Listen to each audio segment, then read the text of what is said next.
రాజమండ్రిలో మరి కాసేపట్లో జనసేన అధినేత పవన్ కళ్యాణ్ ఎన్నికల శంఖారావం పూరించనున్నారు. ఇందుకు ఆర్ట్స్ కళాశాల మైదానంలో విస్తృత ఏర్పాట్లు చేశారు. 13 జిల్లాల నుంచి భారీ సంఖ్యలో పార్టీ నేతలు కార్యకర్తలు తరలివస్తున్నారు. ఈ సభలోనే పవన్ కళ్యాణ్ తన మేనిఫెస్టోను ప్రకటిస్తారని జనసేన వర్గాలు అంటున్నాయి. ఇక్కడి నుంచే ఎన్నికల ప్రచారాన్ని ప్రారంభించనున్న పవన్ ఈ సభకు యుద్ధ శంఖారావంగా నామకరణం చేశారు. తమ పార్టీ అధికారంలోకి వస్తే ప్రజలకు ఏం చేయబోతామనే అంశాలను పవన్ ఈ సభ ద్వారా వెల్లడించే అవకాశం ఉందని భావిస్తున్నారు. మేనిఫెస్టోలో ఏ అంశాలను పరిగణనలోకి తీసుకుంటామో వివరిస్తూ గత ఆగస్టులో జనసేన ఒక పత్రం విడుదల చేసింది. ఇందులో ఉచిత వంట గ్యాస్ సిలిండర్లు, నిత్యావసరాలకు బదులు నగదు బదిలీ లాంటివి అందులో ప్రస్తావించారు.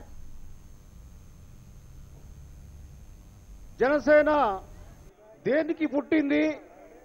కుల వివక్షతో రాజకీయాలు భ్రష్టు పట్టిపోయాయి. ప్రధానంగా రైతులు, మహిళలు, యువతే లక్ష్యంగా మేనిఫెస్టోను రూపొందిస్తోన్న జనసేన ఇతర పార్టీల మాదిరిగానే రైతులకు ఆర్థిక సహాయం అందజేయాలని నిర్ణయించింది. ఎకరానికి 8,000 రూపాయల చొప్పున అందజేసేలా మేనిఫెస్టోలో విధి విధానాలను పొందుపరిచినట్లు తెలుస్తోంది.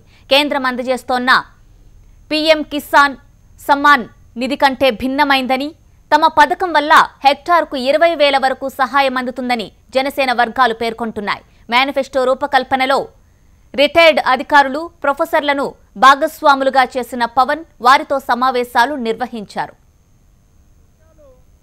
రొచ్చుపట్టాయి అని అందరూ దూరం వెళ్ళిపోతున్నటువంటి సమయంలో తన సౌకర్యవంతమైనటువంటి జీవితాన్ని త్యాగం చేసి మన అందరి మార్పు కోసం, మన జీవితాల మార్పు కోసం జనసేన పార్టీ పెట్టి మార్పుకు ప్రయత్నిస్తున్నటువంటి అధ్యక్షులు పవన్ కళ్యాణ్ గారు మన జనసేన పార్టీ అని మీ అందరికీ తెలియజేస్తూ, ఈరోజు 5వ వార్షికోత్సవం మనం అద్వితీయంగా జరుపుకుంటున్నాం. దీనికి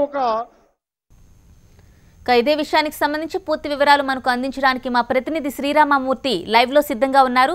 శ్రీరామమూర్తి, చెప్పండి, ఏర్పాట్లు ఏ విధంగా ఉన్నాయి? రాజమండ్రి ఆర్ట్స్ కళాశాల వద్ద అక్కడ ప్రాంగణం చాలా చిన్నదిగా ఉంటుంది, కానీ 5 లక్షల మంది వస్తారని అంచనా వేస్తున్నట్లు తెలుస్తోంది. ఏ విధంగా అడ్జస్ట్ చేశారు అక్కడ ప్లేసెస్ ని? అనుష, ఇక్కడ రాజమహేంద్రవరంలోని ఆర్ట్స్ కాలేజీలో జన సైనికులతో తిక్కిచ్చిపోయింది. ఇప్పుడే బ్యారికేడ్లు కూడా భద్రకొట్టుకుని జనం ఎదురుకు రావడం చాలా ఇబ్బందికరమైన పరిస్థితులు ఏర్పడ్డాయి. 2-3 చోట్ల జనం బారికేడ్లు ఇది చేసి భద్రకొట్టుకుని బయటకు వచ్చారు. మరి కొద్దిసేపట్లో జనసేన నేత పవన్ కళ్యాణ్ రాజమండ్రి ఆర్ట్స్ కాలేజీకి చేరుకుంటారు. ప్రత్యేక విమానంలో రాజమండ్రి ఎయిర్పోర్ట్ చేరుకున్నాక అక్కడి నుంచి ఒక ½ అవర్ పడుతుంది. రాజమండ్రి ఆర్ట్స్ కాలేజీకి కారులో వస్తారు. అది ఇలాగే ఇప్పటికే ఇక్కడ ఆర్ట్స్ కాలేజీ గ్రౌండ్ పూర్తిగా నిండిపోయింది. ఇక్కడ బయట రోడ్ల మీద కూడా జనం భారీగా ఉన్నారు. దీంతో ఈ కట్టడి చేసేందుకు ఏదైతే బారికేడ్లు నిర్మాణం చేశారో వాటిని బాగా సెక్యూరిటీ చేసుకోవడానికి ఇక్కడ నిర్వాహకులు బయట చేస్తున్నారు.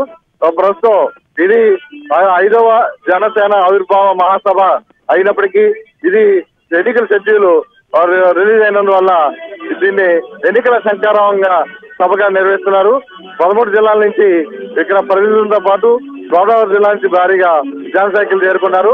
ఇక్కడి నుంచి పవన్ కళ్యాణ్ తన మేనిఫెస్టోను కూడా విడుదల చేయనున్నారు. ఇది ఎన్నికల శంఖారావంగా ఇక్కడ పూరించనున్నారు. ఇలాగే ఇక్కడ ఇప్పటికే 4 పార్లమెంట్ సభ్యులు, 32 మంది అసెంబ్లీ అభ్యర్థులతో తొలి జాబితాని అధికార పార్టీల కంటే ముందుగానే మేము ప్రకటించామని చెప్తున్నారు. ఇప్పుడు మరి కొంతమంది ప్రకటించే అవకాశం ఉందని కూడా ఇక్కడ ఆశావాహులు ఎదురు చూస్తున్నారు. అయితే వామపక్షాలతో ఉన్న ఏదైతే పొత్తు అంశం మీద 2 రోజుల్లో పొడుపు వస్తుంది. వచ్చిన తర్వాత మిగతా జాబితాలు కూడా విడుదల చేస్తామని ఇంతకుముందే మీడియా సలహాదారులు, అధికార ప్రతినిధి హరిప్రసాద్ చెప్పారు. ప్రస్తుతం రాజమండ్రి ఆర్ట్స్ కాలేజీలో జనం ఎటు చూస్తున్న జనసంద్రంతో కనిపిస్తుంది. ఇక్కడ జనసేన సైనికులు చాలా భారీగా చేరుకున్నారు. ఇక్కడ పెద్ద ఎత్తున సభ ఏర్పాట్లు చేశారు.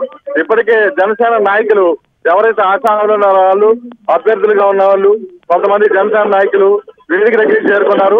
ఇక్కడ పవన్ కళ్యాణ్ కోసం ఎదురు చూస్తున్నారు. అనుష, మీరు ఇక్కడ చూస్తున్నట్లయితే చాలా భారీగా జనసందోహం కనిపిస్తుంది. అనుష, అలాగే భద్రత రీత్యా ఏర్పాట్లు ఏ విధంగా ఉన్నాయి? లోపలికి రాలేని వాళ్ళకి LED లాంటివి ఏమైనా ఏర్పాటు చేశారా? అనుష, చాలా మంది రోడ్ల మీదే నిలబడే పరిస్థితి. ఇప్పటికే గ్రౌండ్ అంతా కిక్కెచ్చిపోవడంతో ప్రతి చోట కూడా ఎల్ఈడీలు ఏర్పాటు చేశారు. అయితే గ్రౌండ్ లో ఏర్పాటు చేసిన ఎల్ఈడీలు కూడా ఈ జన తొక్కిసలాటకి అవి పనిచేయలేని పరిస్థితి ఏర్పడింది. ఇప్పుడు ఇక్కడ మైన్ రోడ్ లో చూసినట్లయితే కంబాల చెరువు నుంచి లాల చెరువు వరకు జనం రాకపోకలు భారీగా జరుగుతున్నాయి. దీంతో మార్గ మధ్యంలో కూడా ఎల్ఈడీ ఏర్పాటుకు నిర్వాహకులు ప్రయత్నం చేశారు. అయితే ఇక్కడ పార్కింగ్ ఎక్కడ అనేది కూడా కొంచెం ఇబ్బంది అయింది. లాల చెరువు నుంచి పార్కింగ్ చేసుకుని ఇక్కడికి జనం రావడం చాలా పెద్ద ఆలస్యం అవుతుంది. ఇంకొక అరగంటలో మరింత మంది జనం ఇక్కడికి చేరుకునే పరిస్థితుంది. రాజమండ్రిలోని 3 వైపులా అంటే ఒకవైపు నేషనల్ హైవేకి ఆనుకుని ఉన్న లాల చెరువు ప్రాంతంలో అక్కడ ఒక పార్కింగ్ ప్రదేశం పెద్దగా ఇచ్చారు. అలాగే కొవ్వూరు పశ్చిమ గోదావరి వైపు నుంచి వచ్చేటప్పుడు ఎల్బీ స్టేడియం లో ఒక పార్కింగ్ ప్లేస్ ఇచ్చారు. అలాగే ఇటువైపు రాజనగర్ వైపు వచ్చే వాళ్ళకి, రంపదాం వైపు వచ్చే వాళ్ళకి లోదరం తెచ్చి అలాగే మార్కెట్ కమిటీ ఏరియా ప్రాంతాల్లో పార్కింగ్ ఇచ్చినప్పటికీ కూడా ఎక్కడికెక్కడ జన నాయకులు ఎక్కడ దూర ప్రాంతస్తులు ఎక్కడ పెడుతుంది పార్కింగ్ చేసుకుని రావడం వల్ల కొన్ని ఇబ్బందులు కూడా ఎదురవుతున్నాయి. ఇప్పటికే పోలీసులు కూడా తమ వాహనాల్ని పార్కింగ్ ప్రదేశంలో పెట్టాలని చెప్పి హెచ్చరికలు కూడా చేశారు. ఇది అనుష ఇప్పుడు ఇక్కడ జనసేన ఆవిర్భావ దినోత్సవ మహాసభ జరుగుతున్న ఏర్పాట్లు ఇక్కడ ఉన్న. అలాగే శ్రీరామూర్తి, మనం చూసుకుంటే జనసేన మేనిఫెస్టో చాలా ప్లాన్డ్ గా రెడీ చేశారని మనకి తెలుస్తోంది. మరి మేనిఫెస్టోలో ప్రధానంగా జనాలకు ఆకర్షించే ఎటువంటి పథకాలను పవన్ ఈ రోజు సభ ద్వారా ప్రకటించే అవకాశం ఉంది? అనుష, దాదాపుగా జనాకర్షణగా తమ మేనిఫెస్టో ఉంటుందని చెప్పి ఇక్కడ జనసేన నాయకులు భావిస్తున్నారు.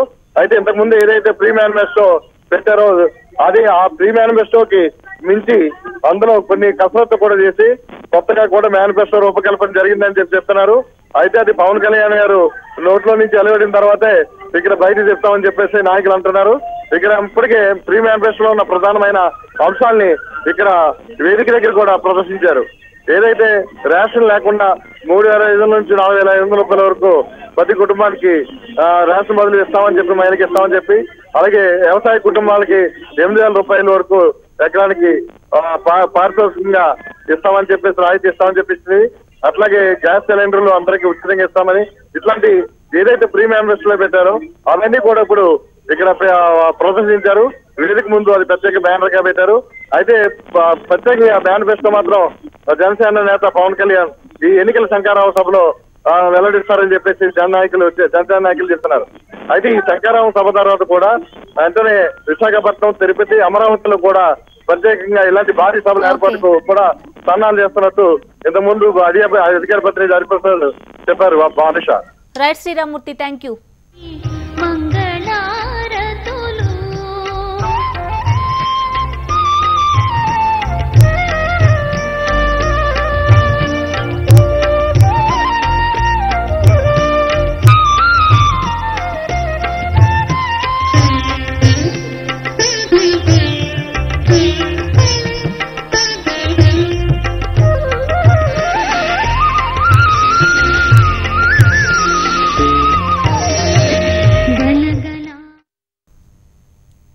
షార్ట్ బ్రేక్ తీసుకుందాం.